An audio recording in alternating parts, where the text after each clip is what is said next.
Hello, grade 5. How are you? I hope you're doing good. Well, today we're going to discuss together another lesson in Inca Empire. But before starting, I just want to remind you of what we are going to cover throughout quarter 4. Here's our plan for week 4. Here. What we're going to discuss this week is, of course, the Inca Empire, but mainly we were going to talk furthermore about cities, about political system, about roads system.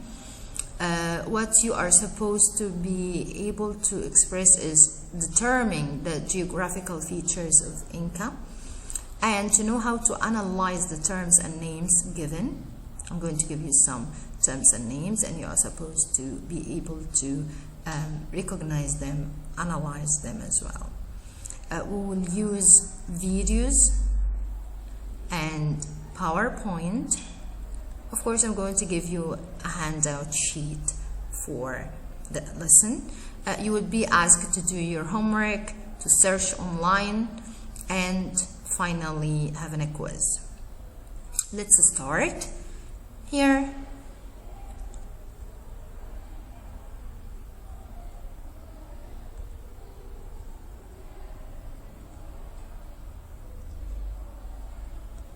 I'm just trying to maximize so you could see. Well, before we studied together Inca Empire, and we talked about the location, where exactly is it, and also we had a nickname of Inca Empire, which is the land of the 4 quarters here, 1, 2, 3, and 4. After that, we talked about the ruler and the god, sun god. We finished all that. Today we will talk about, as I told you, about cities, political system, and roads system. Okay? Before starting, I just want you to watch a video.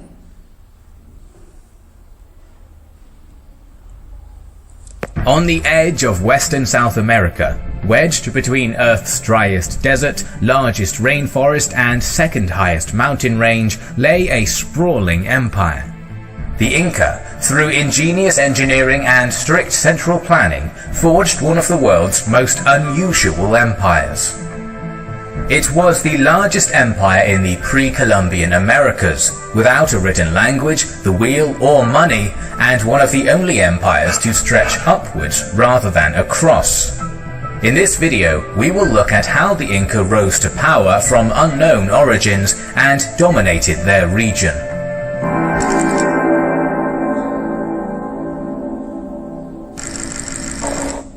When Columbus arrived in the Americas in 1492, he was unaware that about 2,000 kilometers away lay a bustling empire of 2 million square kilometers.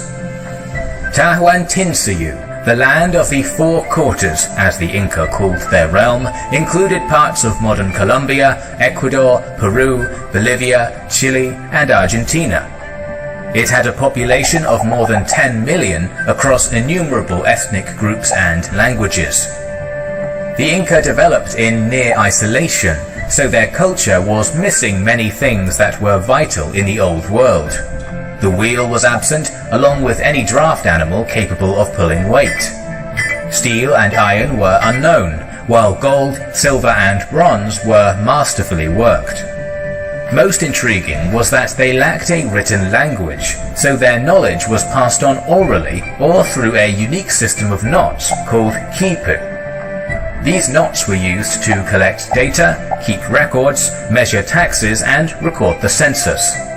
However, as the Spanish established control over the Inca, the ability to read quipu faded away, and the records are now indecipherable to us. Therefore, most of the history we have about the Inca has come down to us through Spanish historians or oral traditions. With that in mind, let's take a look at the origins of the Inca Empire. Ancient Peru was one of the ancient cradles of civilization, and between 8000 and 3000 BC, the people there domesticated llamas and alpacas, along with an immense variety of crops such as potatoes, corn, beans, peanuts, squashes, and quinoa. From these early agricultural societies, a series of complex cultures emerged, such as Tiwanaku, Wari, and Chimu. By 900 AD, states like Tiwanaku were erecting huge stone structures, building highways and canals, and maintaining a capital of 50,000 people at a time when London had around 30,000, all at 3,000 meters above sea level. The Inca were the final great society to emerge here, and inherited much from those that came before. As the Chimu Empire was at its peak, to its south, the tiny kingdom of Cuzco slumbered. This small kingdom would rapidly transform into Tawantinsuyu, or what we call the Inca Empire. Where exactly did the Inca come from? Well, let's take a look at the Inca's own mythological origin story. It begins with the great creator god Viracocha, who came upon 3 caves. From the central cave, Viracocha brought forth 4 brothers and 4 sisters. These were to be the founders of the Inca civilization. Out of the side caves stepped others, who were to be the forebears of the other, less important Inca clans. One of the brothers, Aya Manco, armed with a golden staff capable of testing soil, led his people on an exodus-like journey, at the end of which he was the only remaining brother. Upon entering the valley of Cuzco, the golden staff sank into the ground, and so his people settled there. The city of Cuzco was founded, and Aya Manco adopted the name Manco Capac. This is one of the many origin myths of the Inca. The myth would be regularly changed and updated for political reasons. For example, if the Inca wanted to integrate a foreign state or power into their empire, then that entity would conveniently find itself wedged into the current mythology.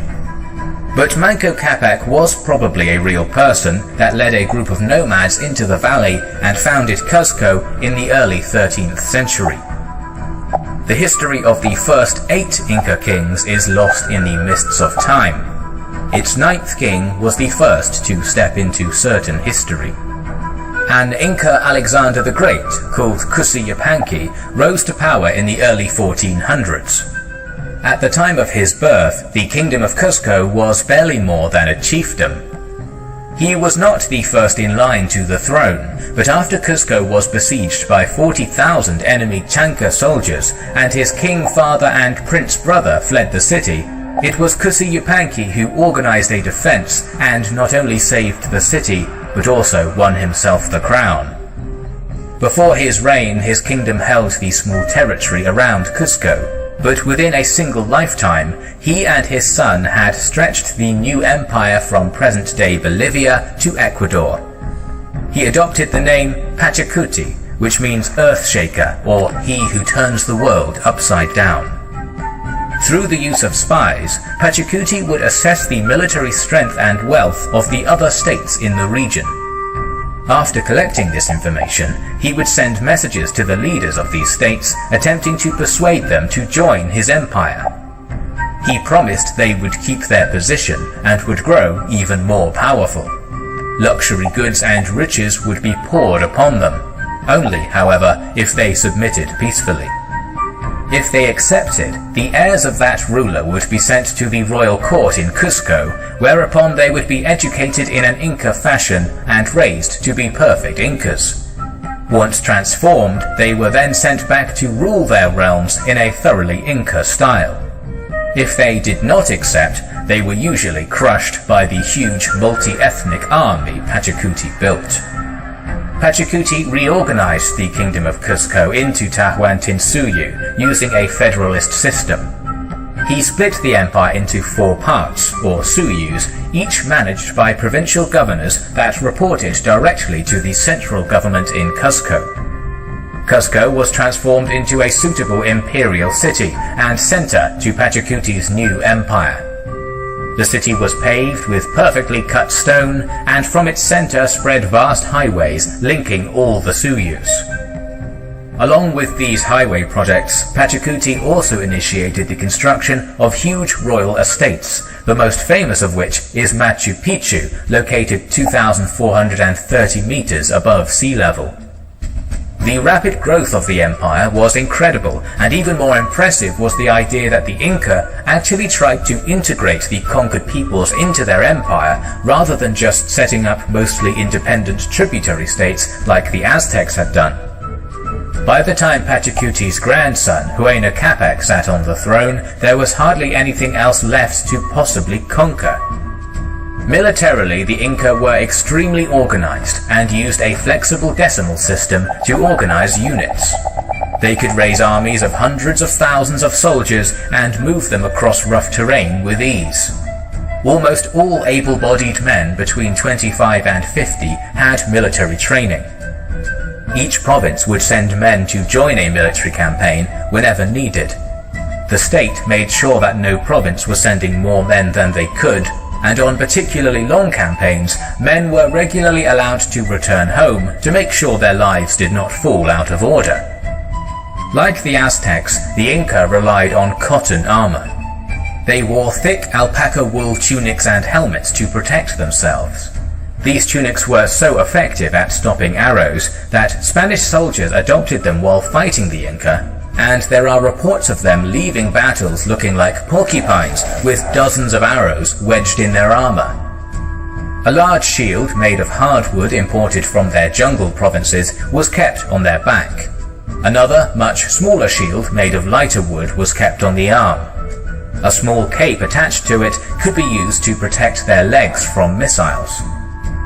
As the empire was so diverse, they relied on an equally diverse range of weapons and soldiers. Men recruited from the jungle provinces were excellent bowmen, while those from the other provinces preferred dart throwers and slings. For melee combat, the Inca had a varied arsenal. Spears, axes, clubs, star-headed maces, and halberds were the most common weapons and could be made from stone, bronze, or bone. The Inca were talented with bolas, which were multiple stones tied together that wrapped around an enemy's legs. These would be used effectively against the Spanish cavalry. The Inca used their military to expand their reach across the spine of South America, crushing resistance wherever it showed its head. In less than 100 years, they created the greatest empire in the Americas. But how did they keep it all functioning, and how did they keep 10 million mouths fed in a land of extremes? We will cover that in the next episode. Thank you for watching this video in our series on the pre-Columbian civilizations. The next episode will depict how the Inca civilization worked. If you enjoy this series, please let us know in the comments below. We would like to express our gratitude to our Patreon supporters who make the Thank you for watching. Now I'm going to talk with you in detail about the information that we already took a look at by the handout sheet. I'm going to help you out with it. Here we have here the terms and names that we are supposed to memorize. Bureaucracy. What bureaucracy means? Well, as you see, the system in Inca Empire, it was built up upon bureaucracy. What the meaning of bureaucracy, Miss Ola? What does it mean? What this word means? This is very important to you to know. Bureaucracy means a system of government in which most of the important decisions are taken by state officials rather than by elected representatives. As you see here, there was no election at that time, but they were ruling the empire by a system determined by the government. They are the only ones who take the important decisions, and these important decisions are taken by state officials, okay, not by elected representatives, okay. Pakuchti, as we said, who is he? He was the ruler under whom the Incan Empire grew quickly, okay. We already took that term before, alo. What does it mean? It's a small community of clan whose members work together for the common good, okay. Okay, now these are the only terms for this session. The first 3 terms, please memorize them, you'd be asked about. Now let's talk about Inca built an empire. The Inca civilization arose in the Andes of South America. It was built on the foundations made by several earlier cultures. Like, who were the Incas, Miss Ala? Who were the Inca? We do not know anything about Inca. According to the video that we already watched together, Inca united much of the Andes under their rule, okay. It was united by Andes, okay. Now, the first settled in the valley of Cuzco that we already know from the video. It's in Peru, okay. They built a kingdom there by the 1200s, okay. The Inca believed that the ruler was related to the sun god.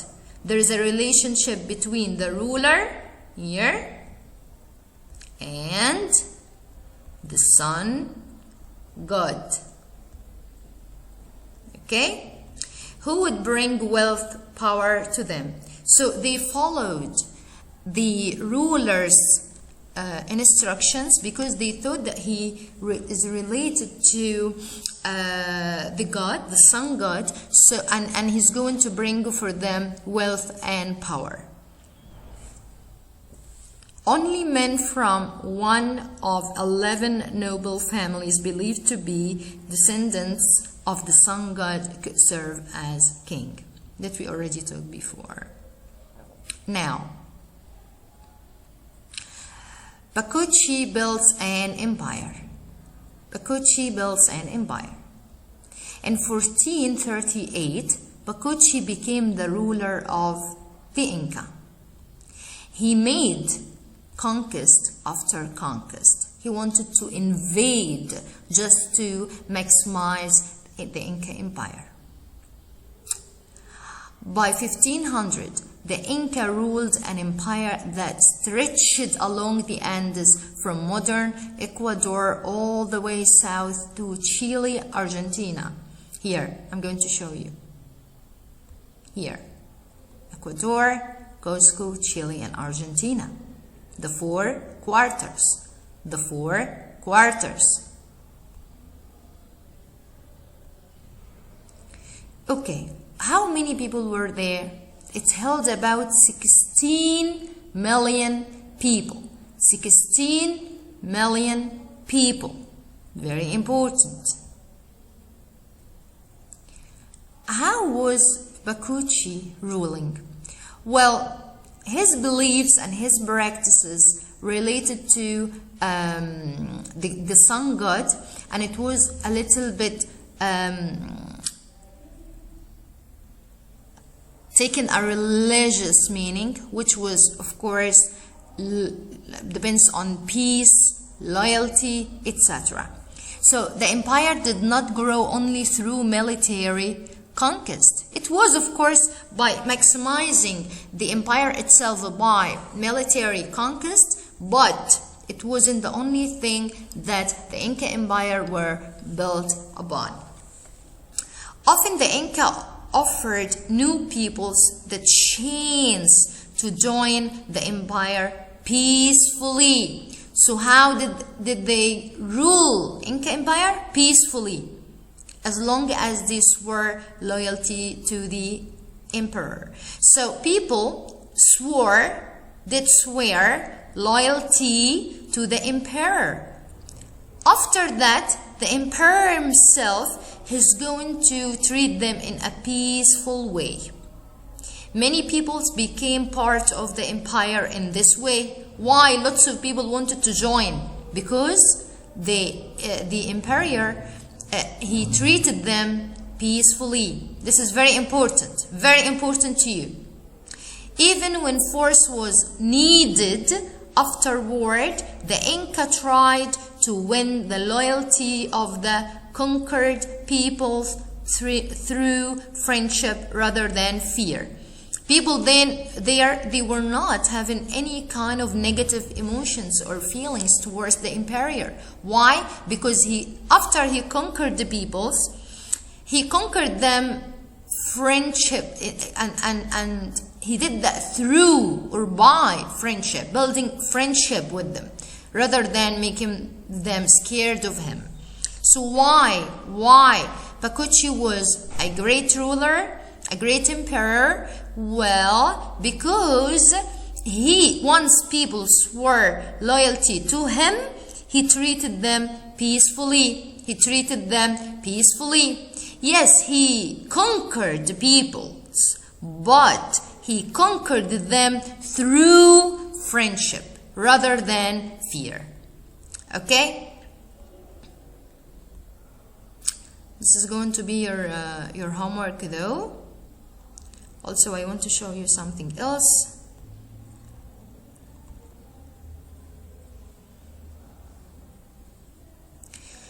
Now we're going to talk a little bit about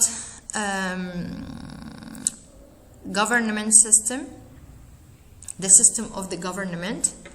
Well, the Inca had a highly organized system. According to the video that we already watched together, they had a very organized system to govern their empire. Small groups of people known as Ilo worked together for common food. So who were Ilo? They were people who worked together for the common food. For example, they built irrigation ditches together. The Inca applied this idea to their empire. Which idea? The idea of the irrigation, building irrigations. Families were placed in groups of 10, 100, 1,000, and so on. A chief led each group. So, for example, families were divided into groups. Each group couldn't be less than 10, couldn't be less than 100, or couldn't be less than 1,000. As you see, they used the decimal system by adding zeros, like 10, 100, 1,000, and so on. Like 10,000s, like it could be 10,000, or 100,000, or million. So as you see, lots of zeros here. That was the decimal system that they used to divide families upon. Okay? That was here. So here, back to we took already cities, we took political system. Let's have a look about roads system. Roads system.